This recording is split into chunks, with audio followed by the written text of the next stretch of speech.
Nii Armah Quaye abedi nkomo. Nii Armah Quaye dodo na ebusese na Nii Armah Quaye woye hwan the multi-business CEO ya Ghana na nsen woji ni birthday ehun nsensem bebre ama ya freezing account ne ho ne ma bebre no wakasa se Ghana ye universities no aban hwe ye nye niema yenseche wo ise lecture bi a obeba no se wunye business e ma ne nye successful ni ho kwa isenke ye ma wo kwan e ma wo tumi ko kirade se wunye business e ma business ne nyina ne na so a ni ho kwa isenke ma kwan e ma wo ko kire ade e wo university because o si nya competent people womo wo business ideas womo aye business ne bi ama na ye successful womo establish bi a go through some stress ne your money mo ama business no aye successful sankrofo ne bi na ye hia wo okan ye na obeka ne de way back time na wo ye ne first degree no kan mun sem hawa neoma koma no na then time ni nyina no na wo use private jet ne ade ti okan wie ye na no wo be kire mu se ono na wo pese wo ye business no aye eager for business no se okọ school no wa broche no obagan otimi bagana oba no onye sika ne dem niema na wo timi ba beton na wo de akoye ne bi sensem ne de dos yenkoni nkutie ye ba ye beto aso aha eye GH1 Plus TV subscribe like you say na leave your comment or comment section of ma in the business school. If I have my way, anybody who has not succeeded in the business will not lecture there. Cannot lecture there. Really? Because you see, you can only teach what you know, but you will reproduce who you are. So if you have not built anything, trust me, you will reproduce students who will build nothing. So are you saying that entrepreneurship lecturers and business lecturers don't have any business if they themselves haven't built any business of their own? Of course. What are you imparting? What you read in the book? No, it is one thing to go and read something and come and tell somebody. It's another thing to tell somebody what you yourself have achieved. These are two different things. And in the advanced economies, that is the way they are going about things. And so you find out that they are creating students or graduates who are very, very, very, very practical and very insightful. So they come to the market after school and they are so innovative doing all sorts of things because they have been well equipped practically from the classroom and not theoretically. And this is what you are actually advocating for, that in our curriculum here, educationally, we should also start giving it a thought or maybe implementing such. Of course, that if I have my way, that is what I insist on that. So coming back to what I was saying, okay. So I had one lecturer that I admired the most. I think that is my greatest mentor. He's called Michael Mainwaring. He was teaching us business analysis at the London College of Accountancy. So I was at the London College of Accountancy. Okay. So this lecturer was teaching us business analysis. And then one day after class, I was leaving. Apparently, I was the last person leaving the class, you know. Then he called me. He said, Richard, come over here. Then I went to him. Then he said, you know something? What are your plans after school? You are completing school later this year. Are you planning to stay like all your colleagues and everybody does, or you are planning to go back home? Then I was like, I'm trying to think about it to see whether I'll go. And he's like, no. Richard, do you know what? Go back home. Don't stay after school. Teaching you, I can see that you are a very smart student. You are intelligent. And I want to believe that when you go back home, you will succeed way better than when you stay here. He was like, when I stay in the UK, even though I am educating myself, he says that the opportunity here will be very small for me. And I will not be able to compete better. But when I go back home, I will be able to compete better. And he has no doubt in his mind that I will go and compete and win the competition. And he said that to you many years ago. Listen to what he said. It's not even done. He says that he believes that I will make it very big back home. Then my success would open the door for me to come back to the UK. And then I should come back. And I should come back in my private jet and come and pay him a visit. That's what this man told me 17 years ago. You're only 23. He's more than a lecturer. He's a prophet. He spoke into your life. And 17 years on, all that he said, you've achieved. Out there in the Western world, these are industry captains. These are titans of business. And they actually come out there to impart and impact because they live it. Right. So I have so much admiration for this lecturer because he's a successful person himself. So when he told me this, I was like, all right, Michael, I'm going to do that. Immediately, 1 week after he spoke to me, I bought my ticket ahead of time. A week after he spoke to me, I was convinced that I had to go back home. But I didn't know what I was going to do. And I had not, it's not as if I've saved money and I had money, but I was like, no, I had to go. Because, you see, you always have to take a step. So I bought the ticket down. So I knew that once I've bought the ticket, I can't change my mind. I have to go back home. Wow. So right after, and let me tell you this, when I finished school, I called my mom and my sister. I told them that I am coming back home next week. My mother was like, hold on a second. What did you say? What in the world are you saying? Coming back home. I said, what are you coming to do? Have you done anything wrong there? Are you in trouble? Are people looking for you? I said, no.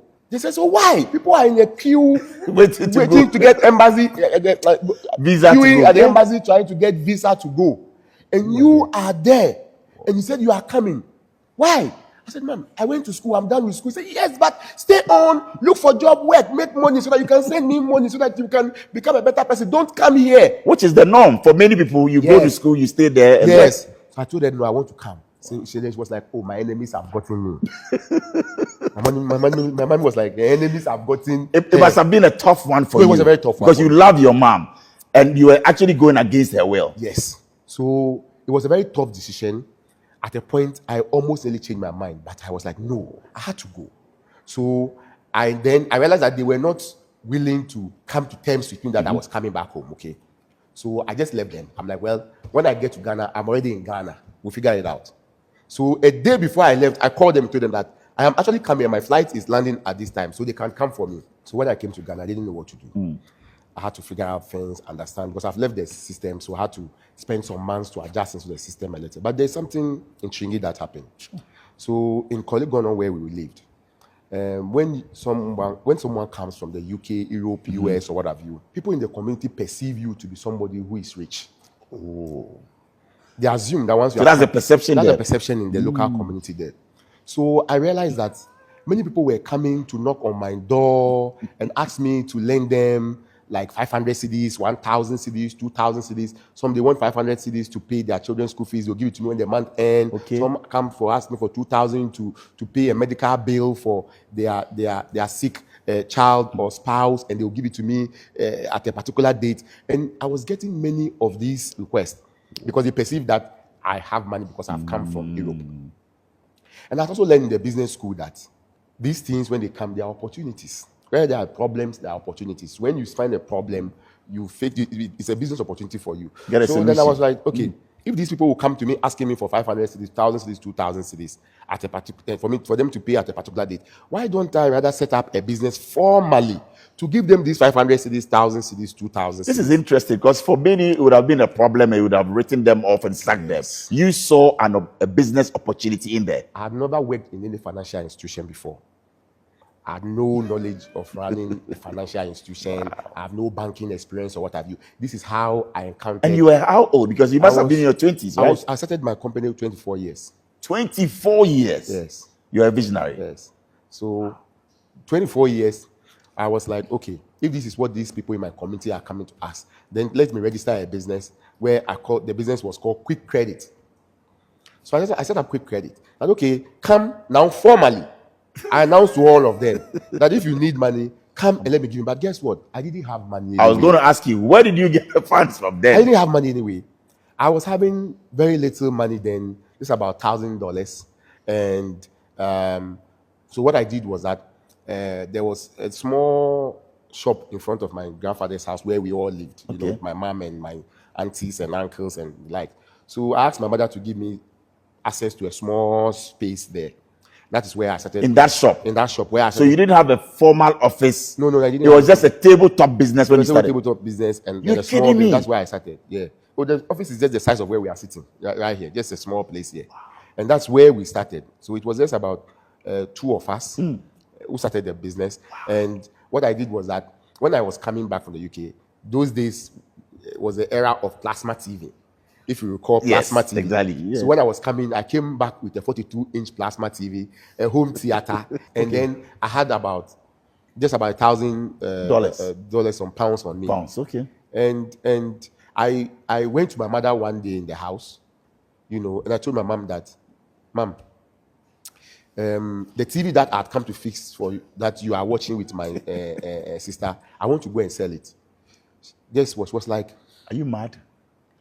So do you understand why I begged you not to come back to Ghana? Do you understand why I begged you not to come? Now you have begin selling your belongings, your properties. Wow. My mother started sharing tears. Wow. That had gotten, because you know, in this local community, our parents always see it as a taboo for you to begin selling your personal belongings. Exactly. So once you begin selling your personal belongings, then you are at your very, very low. So you know. So I told her, yes, I want to go and sell it. She shouldn't worry. And that But you didn't tell her for what? I told her. Did. Okay. But then I started the business with the little money that I have. Right. But then I realized that after giving loans to just about 5 people, my money was finished. I had given loans to 5 people, my money was finished. And there was still demand. So I needed to generate money through other means to invest into the business for growth. My mother was watching me. I started on fixing this TV, placed it in the box, and I took it to Accra Post Office. There's a place they call Zongo Lane. Cow Lane, there's Zongo Lane there. I took it there. Those days when you take a plasma TV by 30 minutes, it was at that time, plasma TV was a hot commodity. Yes. Once you took it there by 30 minutes, they would have given you money because there's somebody ready to sell to. So I took it there, the home theater, I took everything and sold them. You sold everything on the day, Richard? I sold them the same day. I went by 2 hours. I sold the money. I bought the money. The next day, I had customers in line that I had to call them and say, "Come for your." Your family didn't have a TV to watch. No music to